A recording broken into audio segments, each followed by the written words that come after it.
우리는 사도행전 19장 1절부터 7절까지의 말씀, 이 본문의 말씀을 통해서 성령이 우리에게 그들에게 임하시길 원하며 우리 같이 말씀을 같이 나누겠습니다.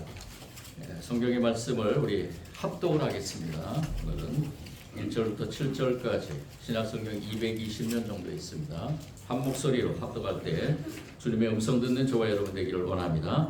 아볼로가 고린도에 있을 때에 바울이 위치방으로 다니며 에베소에 와서 어떤 제자들을 만나 이르되 너희가 믿을 때에 성령을 받았느냐 이르되 아니라 우리는 성령이 계심도 듣지 못하였노라. 바울이 이르되 그러면 너희가 무슨 세례를 받았느냐 대답하되 요한의 세례니라.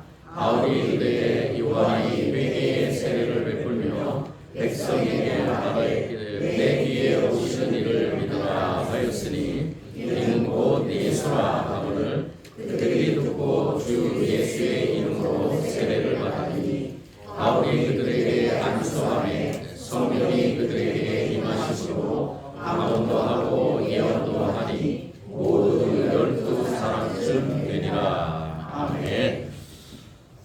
오늘 성령 강림 주일이며 오늘부터 이제 오순절의 절기를 시작합니다. 우리가 작년에도 같이 말씀을 나눴고 재작년에도 말씀을 나눴고 우리가 하나님께서 우리에게 귀한 선물 성령님을 보내주셔서 성령 시대를 살아가는 저와 여러분의 삶 속에서 앞으로 주님이 오시는 그날까지 저와 여러분은 이 성령 시대를 살아갑니다. 그래서 우리는 매일의 삶이 오순절의 삶이라고 고백했죠. 작년에 분명히 저와 여러분은 고백했습니다.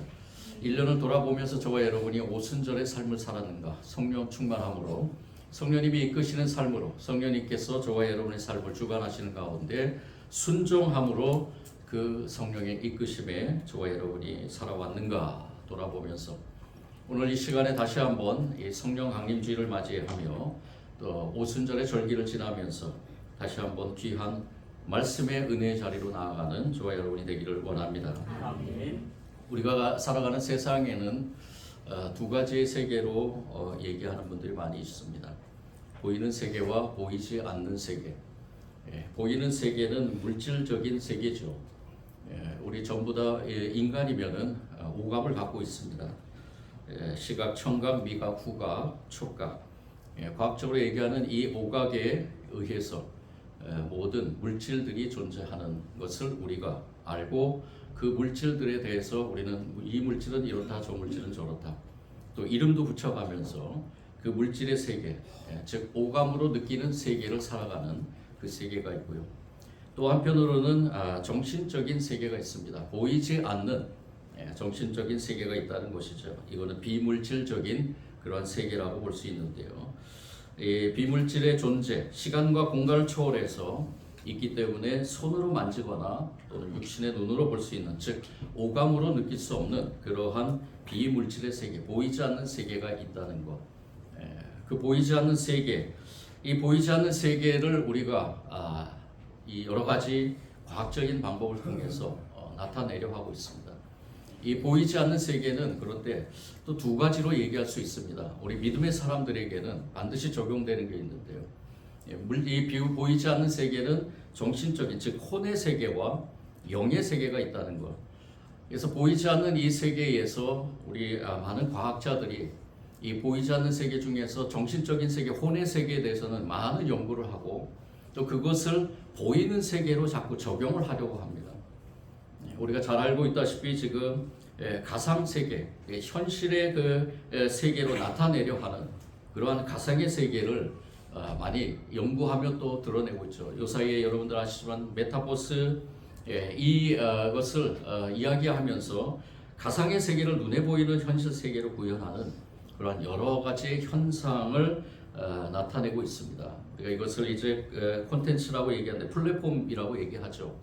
여러 가지 플랫폼에서 가상 세계를 만들어내고 그 가상 세계에 자신들을 도입하면서 여러 가지 세계 속에서 우리가 가상 화폐라든지 또는 아바타라든지 그리고 VR, AR 등을 통해서 AI를 통해서 현실 세계에 적용하려고 하고 있습니다.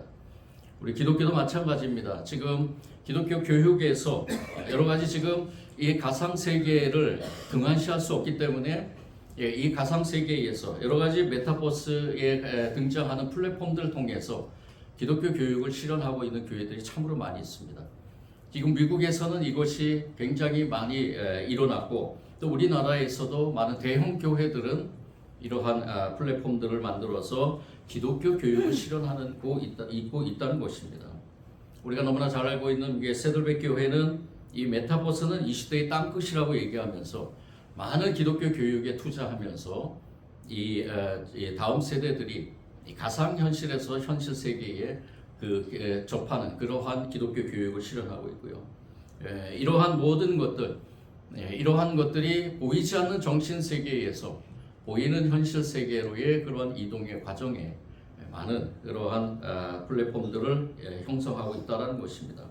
그래서 예배에 관한 것도 참으로 제가 충격을 받은 것이 우리 코로나 시대에 우리는 코로나 시대에 영상으로 예배를 드리면서 또 영상으로 예배 참여하고 또 한 주가 좀 지나면은 늦으면은 그 영상을 녹화해서 우리가 같이 나누는 그러한 것들을 했는데 미국에는 코로나 시대에 무엇을 했느냐? 바로 가상 세계의 현실에 교회를 만들어 놓고 그리고 그 교회 안에 목사님이 아바타가 돼서 성도들이 같이 들어와서 그 가상 세계에서 예배를 드렸다는 것입니다. 제가 그 모습을 바라보면서 참으로 충격을 많이 받았습니다. 앞으로 우리의 시대에서 이 가상 세계는 현실 세계에서 어떻게 존재할 것인가? 특별히 우리가 믿는 예수 그리스도를 통해서 하나님께서 우리에게 하나님 나라를 실현해 가면서 하나님 나라를 살아가는 하나님의 백성들이 분명히 이 세상 하나님이 창조한 이 세상에서 살아가는 가운데 우리의 정신적인 그러한 측면에서 이 가상 세계라는 것이 우리의 신앙생활에 얼마나 그러한 역할, 얼마나 그러한 영향을 줄 것인가라는 것. 제가 요사이 공부하면서 미래 교육, 미래 목회에 대해서 굉장히 고민을 많이 하고 있습니다. 앞으로 우리는 어떠한 신앙생활을 하게 될 것인가? 그래서 생각하고 또 앞으로의 목회는 또 어떠한 목회가 되어야 될 것인가? 이런 생각을 하면서 이 정신적인 세계가 이 현실 세계로 다가오는 그 시점 그리고 그 중간에 이루어지는 모든 것들이 과연 어떻게 형성될 것인가? 그리고 그것이 우리의 신앙생활에서 특별히 우리 다음 세대들을 지도하는 우리 다음 세대들에 대해서 지금 우리가 상상할 수 없는 그런 많은 수많은 플랫폼들을 사용하는 다음 세대들이 그들에게 과연 어떠한 교육을 해야 될 것인가라는 것을 굉장히 많이 고민하게 되었다는 것입니다. 그런데 제가 고민하는 과정에서 한 가지 중요한 것을 발견하게 됩니다. 그것이 무엇이냐? 바로 영적인 세계라는 것입니다. 이 영의 세계는 우리가 하나님께서 저와 여러분을 창조하실 때 영과 혼과 육으로 창조하셨다는 것. 우리는 믿음으로 고백하면서 믿음으로 이 삶을 살고 있지만은 과연 이 영의 세계라는 것을 어떻게 드러낼 것인가? 이 영적인 것은 과연 정말로 정신적인 세계를 지배하는 것일까?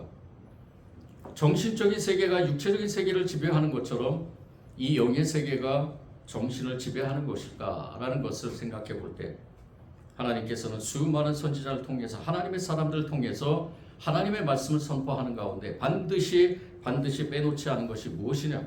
바로 거룩한 영 성령이었다는 것입니다. 성령을 이야기하면서 성령에 대해서 그 시대 어느 시대든 간에 청동기 시대였던 철기 시대였던 그리고 수많은 산업이 발전하는 그 시대였던 그리고 지금 이 시대에도 마찬가지로 성령이라는 그분은 반드시 존재하고 그 성령님은 우리의 영을 지배하고 있다는 것입니다. 근데 그 성령님이 우리의 영을 지배할 것인가 아니면 악한 영이 우리를 지배할 것인가에 대한 것은 저와 여러분에게 달려있는 믿음의 세계에서 반드시 중요하다는 것입니다. 오늘 이 시간 아주 오래전에 사도 바울이라는 사람이 이 성령에 대해서 계속해서 강조하면서 어느 교회를 어느 곳에서든 전도를 복음을 전하든 간에 이 성령의 세계에 대해서 선포하는 것을 우리가 이 시간에 깊이 묵상하면서 저와 여러분도 성령의 능력을 우리가 신뢰하면서 성령님이 저와 여러분과 함께 하기를 간절히 소원하면서 이 말씀을 같이 나누기를 원하는 것입니다. 저와 여러분에게는 영이 있습니다. 우리가 그것을 인정하든 인정하지 않든 저와 여러분에게는 영이 있습니다. 저와 여러분에게 육체가 있듯이, 저와 여러분이 생각하는 정신이 있듯이, 어딘 모르지만은 저와 여러분이 어떻게 학문적으로 과학적으로 그것을 올바르게, 그리고 우리가 오감적으로 그것을 드러내면서 그 영의 세계를 나타낼 수는 없지만, 과학자들은 이 영의 세계에 대해서는 아주 교묘하게 피해 다니고 있습니다. 어쨌든 저와 여러분에게는 반드시 영의 세계가 있다는 것을 오늘 이 시간에 저와 여러분이 먼저 생각해야 될 것입니다. 이 영의 세계를 우리가 생각할 때 하나님께서는 저와 여러분에게 특별한 선물을 주시게 됩니다.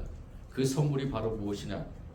우리의 영을 다스리는, 그런데 이 영의 다스림이 선하게 인도함으로, 또 하나님의 나라의 백성으로 살아갈 수 있도록 다스리는 그러한 영을 보내주시는데, 그 영이 바로 성령님이십니다.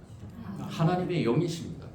그 하나님의 영은 오래전에 저와 여러분을 저와 여러분의 그 조상들을 따라가면은 아담과 하와라는 첫 사람, 그 사람을 창조할 때 하나님은 그들에게 성령을 부어 주셨습니다. 그들에게 성령을 이미 주셨다는 것입니다. 지금도 그 성령님은 저와 여러분에게 역사하고 계십니다.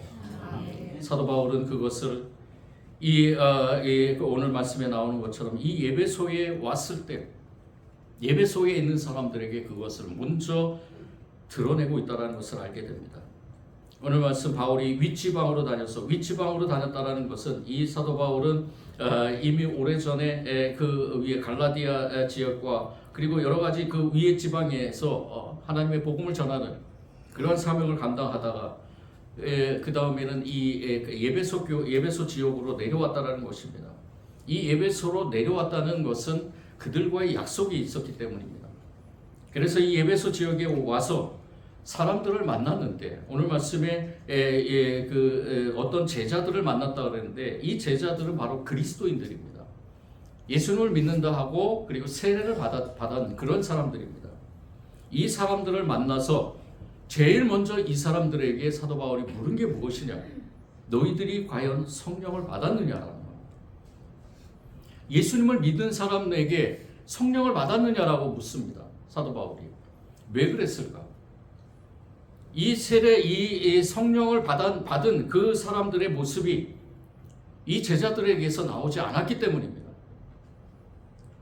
이들은 예수님을 믿는다 하고 또 예수님을 믿는다 하면서 이 세례를 받은 사람들로서, 오늘 말씀에도 나오지만요, 세례를 받은 사람들로서, 그리고 또 예수님의 제자라고 하면서도 그들의 삶을 자세히 들여다보니까, 사도 바울이 들여다보니까 이 사람들은 성령을 받은 사람 같지가 않은 거예요.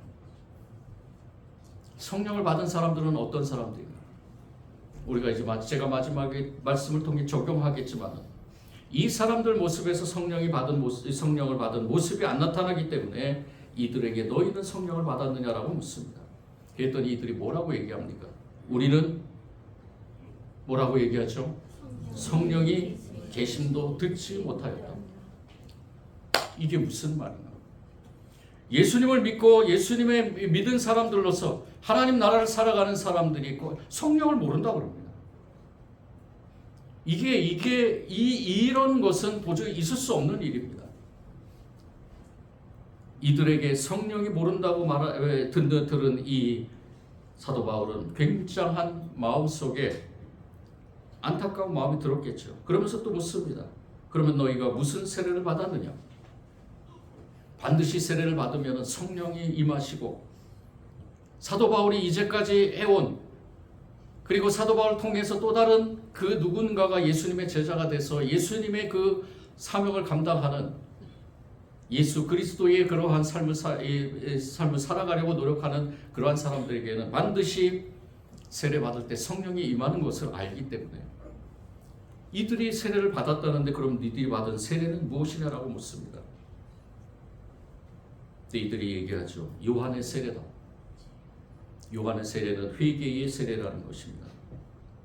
근데 이 세례를 받았다는 그 의미 속에 성령을 모른다라는 것은 그것은 어불성설이기 때문에 사도 바울은 이렇게 이들과의 대화 속에서 성령의 세례에 대해서 이들에게 무엇을 해야 될지, 어떻게 이 성령에 대해서 가르쳐야 될지를 생각하고 있다는 것입니다.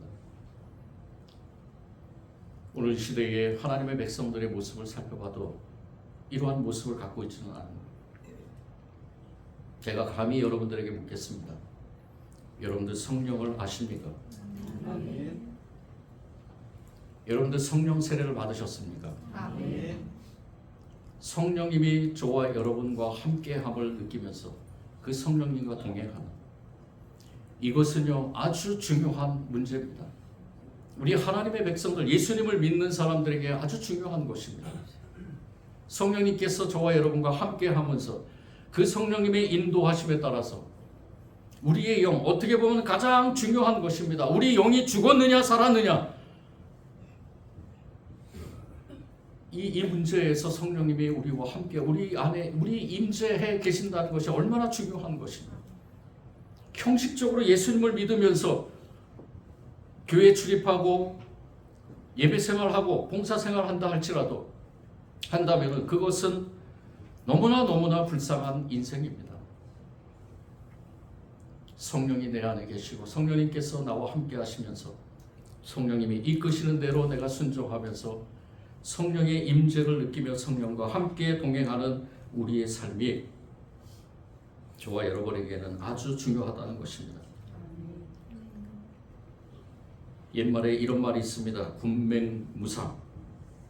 사자성어 군맹무상이라는 말은 무슨 뜻이냐면은 시각장애인 여러 명이 코끼리를 더듬으면서 서로 얘기한다라는 의미를 갖고 있습니다. 어떤 사람은 다리를 만지면서 코끼리는 이렇다라고 얘기하고요. 어떤 사람은 코끼리의 꼬리를 만지면서 코끼리는 이렇다라고 얘기하는 이것을 사자로 줄여서 군맹무상이라고 얘기를 합니다. 성령님이 우리의 삶을 주관하지 않으시고 성령님이 우리와 함께하지 않으시고 성령의 충만함을 느끼지 못한다면 이와 같이 자기의 생각과 기준으로 하나님을 판단하고 신앙을 판단하고 사람을 판단하는 어리석은 신앙에 빠질 수 있다는 것입니다.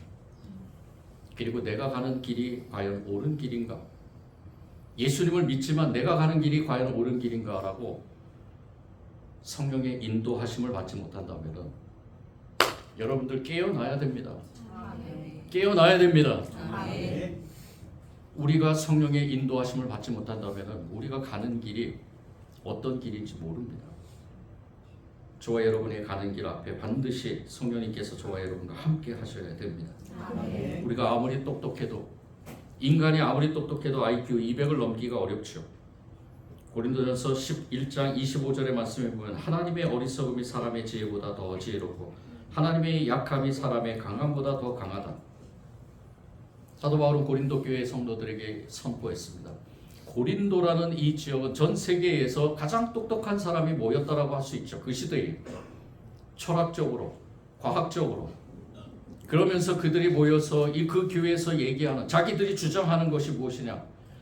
내가 믿는 하나님은 이렇다. 네가 믿는 하나님이 그러냐? 아니다. 내가 믿는 하나님이 이 하나님이다.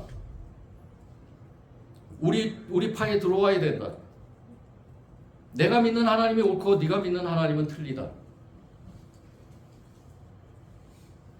하나님이 만약에 어리석음이 있다고 한들 하나님의 약함이 하나님이 설령 약하다 한들 인간보다 약하겠느냐? 인간보다 지혜롭지 못하겠느냐? 하나님의 영이 함께 해야만 우리가 어느 길로 가야 될지 어떤 말을 해야 될지 그리고 어떻게 우리의 삶을 살아가야 될지 어떻게 하나님께서 주신 사명을 감당해야 될지를 알 수 있다는 것입니다. 저와 여러분의 생각과 저와 여러분의 경험은 한계가 있습니다. 이것을 통해서 사도 바울은 그 에베소 교회 성도들에게 그 제자들에게 그렇게 얘기를 하면서 이제 이 사도 바울이 이 그 사람들에게 무엇을 베푸느냐? 바로 성령 세례를 베풀고 있는 것을 보게 됩니다. 이 세례에 대한 의미를 제대로 깨닫지 못하고 하나님과 교제 속에서 하나님과의 그 삶을 살아가지 못하고 그 에베소라는 그 지역의 특성, 그 풍습에 맞게 하나님을 믿으면은 변화돼서 하나님께서 주신 그 삶을 살아야 될 텐데 그렇지 못하는 이들에게 이 사도 바울은 특별히 하나님의 귀한 선물인 세례, 성령의 세례를 베풀고 있는 것을 보게 됩니다. 사도 바울이 이 4절에 얘기하는 것처럼 요한은 백성에게 자기 뒤에 오시는 곧 예수를 믿으라 말하면서 회개의 세례를 주었다. 그렇지만 이제부터는 우리가 가져야 될, 받아야 될 그 세례는 무엇이냐? 바로 성령 세례라는 것입니다.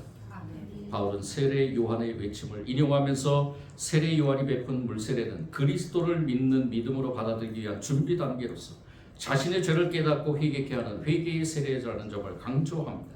그리고 회개의 세례는 세례 요한이 가르쳤던 핵심적인 내용이었지만 그것을 넘어서서 예수 그리스도께서 이 땅에 오셔서 우리에게 주신 것은 무엇이냐? 예수 그리스도를 통해서 세례받는 모든 사람들에게 임하는 것은 무엇이냐? 바로 성령님이라는 것입니다. 그리스도를 믿는 그리스도인이 된다는 것은 바로 죄로부터 돌아선 회개로부터 예수 그리스도께로 돌아가는 믿음으로 돌아가는 성령 세례를 받아야 된다는 것입니다. 그래서 세례받은 사람은 갈라디아서 2장 20절에 믿음을 고백하지 않을 수 없습니다. 내가 그리스도와 함께 못 박혀 죽었나니 그런즉 이제 내가 사는 것이 아니요 오직 내 안에 그리스도께서 사신 것이라. 오직 내 안에 그리스도께서 사신 것이라. 이제 내가 육체 가운데 사는 것은 나를 사랑하사 나를 위하여 자기 자신을 버리신 하나님의 아들을 믿는 믿음 안에 사는 것이라. 저와 여러분이 이렇게 고백하지요. 이 고백은 내가 교육을 받아서 하는 고백입니까? 내가 정신적으로 이성적으로 드리는 고백입니까? 이 고백은 아무나 할 수 있는 것이 아닙니다. 이 고백은 바로 성령님이 내 안에 계시기 때문에 증거입니다. 성령님이 내 안에 계시고 내가 성령 안에 거하면서 우리는 이러한 고백을 할 수 있다는 것입니다. 이러한 성령의 그 능력은 시시때때로 또한 여러 가지 사건 속에서 사도 바울은 계속해서 선포를 하고 있습니다. 4절과 11절의 말씀, 그들이 다 성령의 충만함을 받고 성령이 말하게 하심을 따라 다른 언어로 말하기 시작하니라. 그레데인과 아라비아인들이라 우리가 다 우리의 각 언어로 하나님의 큰 일을 말함을 듣는도다 하고, 사도행전 2장 4절과 11절의 말씀입니다. 또 10장 44절과 46절에서도 마찬가지로 이 베드로가 이 말을 할 때 성령이 말씀 듣는 모든 사람에게 내려오시니 베드로와 함께 온 할례 받은 신자들이 이방인들에게도 성령 부어주심을 말미암아 놀라니 이는 방언을 말하며 하나님 높임을 들음이로라. 끊임없이 사도 바울이 가는 길에, 이 사도 바울이 가는 길은 성령님이 인도하시는 길이었습니다. 그 성령님이 인도하시는 길에는 놀라운 하나님의 복음의 역사가 일어나고요. 그리고 복음을 받아들인 사람들에게는 성령 세례를 베풀면서 성령의 놀라운 역사를 체험해 나가게 되었다는 것입니다. 성령의 인도함을 받는 신앙이 이렇듯 중요한 것입니다. 저와 여러분도 성령의 인도하심을 받고 살아가길 원합니다. 이러한 믿음으로 오늘 이 말씀, 특별히 성령 강림줄 주시는 우리에게 주시는 이 말씀을 통해서 우리가 우리의 그 개인적으로도 그렇고 우리 공동체적으로도 주님께서 주신 귀한 말씀 속에서 다시 한번 우리가 이 능력을 받아, 성령의 능력을 받아서 우리의 삶이 성령이 이끄는 삶으로 승리해 나가게 될 줄 믿습니다. 사도행전 8장 14절에서 17절의 말씀입니다. 예루살렘에 있는 사도들이 사마리아도 하나님의 말씀을 받았다 함을 듣고 베드로와 요한을 보내매 그들이 내려가서 그들을 위하여 성령 받기를 기도하니 이는 아직 한 사람도 성령 내리시는 일이 없고 오직 주 예수 이름으로 세례만 받을 뿐이더라. 이에 두 사도가 그들에게 안수하며 성령을 받는지라. 이 시간에 누구로부터 저와 여러분이 성령 세례를 받겠습니까? 오직 예수 그리스도의 이름으로 저와 여러분이 성령 세례를 받기를 원합니다. 사도행전 9장 17절의 말씀입니다. 아나니아가 떠나 그 집에 들어가서 그들에게 안수하여 이르되 형제 사울아 주곧 내가 오는 길에서 나타나셨던 예수께서 나를 보내어 너로 다시 보게 하고 성령으로 충만하게 하신다 하니, 한 가정에서 성령 충만함을 통해서 놀라운 하나님의 역사를 체험, 구원과 또한 더 나아가서는 회복의 역사를 체험하게 된다는 것입니다. 우리 가정에도 성령 충만한 가정으로 우리 가정 안에 있는 모든 문제와 모든 치유받아야 될 것들이 다 해결되고 치유받고 놀라운 하나님의 역사를 체험하는 우리 가정들이 다 되기를 원합니다. 아멘. 그렇다면 궁금한 것이 있습니다. 성령 충만한 사람들은 어떤 모습이 나타날까요? 오늘 말씀 마지막 절 6절 말씀입니다. 6절의 마지막 부분에 바울이 그들에게 안수함에 성령이 그들에게 임하심으로 방언도 하고 예언도 하니. 그러면 성령을 받으면은 무조건 다 방언을 해야 됩니까? 성령이 임하는 사람들에게는 방언이 임하게 된다는 겁니까? 이렇게 해석을 해서는 안 됩니다. 성령님이 우리에게 임하실 때 우리에게 주어지는 각종 선물들이 있습니다. 저와 여러분에게 주어지는 성령님께서 주시는 귀한 은혜의 선물, 그것이 무엇일까?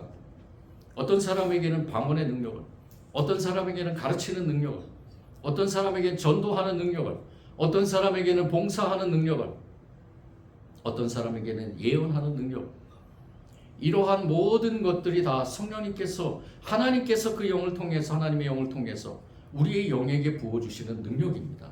아멘. 여러분들에게도 성령님께서 임하실 때 반드시 그 능력을 주십니다. 아멘. 그 능력을 통해서 우리가 나아갈 때 우리가 이것을 전체적으로 한 가지로 요약할 수 있는데, 그것이 무엇이냐? 바로 예언의 능력이라는 것입니다. 목사님, 예언의 능력이라니 내가 어떻게 예언을 합니까? 저에게도 방문할 수 있습니다. 목사님, 예언할 수 있습니까? 저 예언할 수 있습니다. 지금 여러분들에게 예언하고 있습니다. 여러분들도 예언할 수 있습니다. 이 예언이라는 것은, 성령의 능력을 받아서 예언한다는 것은 무슨 의미이냐? 바로 하나님의 말씀을 선포할 수 있다는 것입니다. 아멘. 그리고 하나님의 말씀으로 살아간다는 것입니다. 성령님께서 우리에게 주신 귀한 선물이 무엇이냐면 세상의 삶이 아니라 말씀의 삶이라는 것입니다. 말씀대로 살아가는 것. 아주 오래전에 하나님은 하나님의 영을 통해서 사람들에게 감동을 주셔서 성경이라는 것을 만들게 했습니다. 하나님께서 그 시대에 사용하는 문자, 그 시대마다 사용하는 문자를 통해서 하나님의 감동으로 성경을 쓰게 했습니다. 예언이죠. 이 예언은 그 시대뿐만이 아니라 앞으로 주님께서, 예수님께서 오시는 그 시대까지 이 예언은 계속되고 있다는 것입니다. 제가 이 시간에 성령에 대한 예언의 말씀을 선포하는 것, 여러분들이 삶의 자리에서 이 말씀을 신천하면서 성령이 나에게 임함을 믿고 그 믿음을 가지고 내 영이 성령님과 동행하는 삶을 살 때 여러분들은 예언자가 되는 것입니다. 모두가 다 예언하는 능력을 갖게 되는 것입니다. 여러분들 성령의 충만함을 사모하시기를 바랍니다. 아멘. 독일의 아주 유명한 신학자인 몰트만은 이 성령을 뭐라고 표현했냐면 내재적 초월이라고 이렇게 표현했습니다. 이 내재적 초월이라는 말이 참 어려운 말인데요. 하나님께서 우리 안에 계시지만 동시에 우리를 초월하시는 분이다. 우리가 우리 안에서 하나님의 마음을 공감하지만 이를 통해서 우리가 우리 자신을 넘어서 하나님과 함께 된다는 것입니다. 조금 쉽게 표현하자면 성령이라는 그분은 어떤 분이시냐? 바로 하나님과 교제하게 만드시는 분입니다. 그리고 더 나아가서는 성도와 성도가 같이 교제하게 만든. 물트만은 이렇게 내재적 초월이라는 것을 표현하면서 이렇게 성령을 표현했습니다. 오늘 말씀을 통해 한 가지 적용하길 원합니다. 그것은 바로 영적 교제입니다. 고린도전서 5장 3절의 말씀입니다. 내가 실로 몸으로 떠나 있으나 영으로는 함께 있어 거기에 있는 것 같이. 우리가 모두가 다 성령님이 인도하시는 대로 살아가는 저와 여러분이 영적 교제가 일어나는 가운데 하나님 나라를 살아가기를 원한다는 것입니다. 아멘. 영적 교제는 무엇인가? 그것은 아주 간단합니다. 예배와 말씀과 기도를 통해서 우리가 하나가 되는 것입니다. 성령님께서 우리의 삶을 통해서 놀라운 역사를 이뤄가실 줄 믿고 우리가 우리에게 주신 귀한 하나님의 귀한 사랑을 품고 나아갈 때 성령님께서 저와 여러분과 함께 하심으로 인해 이 세상의 어떠한 교제보다도 영적 교제로서 우리가 눈에 보이는 그러한 교제 또한 정신적인 교제 이런 것도 중요하지만요 어쩌면 가장 중요한 것은 성령이 함께 하시는 영적 교제라는 것입니다. 저와 여러분이 먼저 하나님과 성령님을 통해서 교제하고 더 나아가서는 우리가 성령이 우리에게 주신 귀한 은혜로 성령 세례를 받은 자들로서 우리가 그 사랑으로 교제를 이뤄나가는 것. 오늘 말씀을 통해 이 실천의 사항을 저와 여러분이 주님이 오시는 그날까지 해나가기를 원합니다. 오순절을 살아가는 저와 여러분입니다. 이 절기 가운데서 절대로 이 말씀 잊지 마시고 늘 성령님을 사모하면서 매 순간 성령님께서 저와 여러분에게 임재함을 믿고 길미신 은혜의 삶을 살아가는 저와 여러분이 되기를 원합니다. 아멘. 사랑해 주님 감사합니다. 성령이 임함을 믿습니다. 성령님이 우리와 함께 하심을 믿습니다.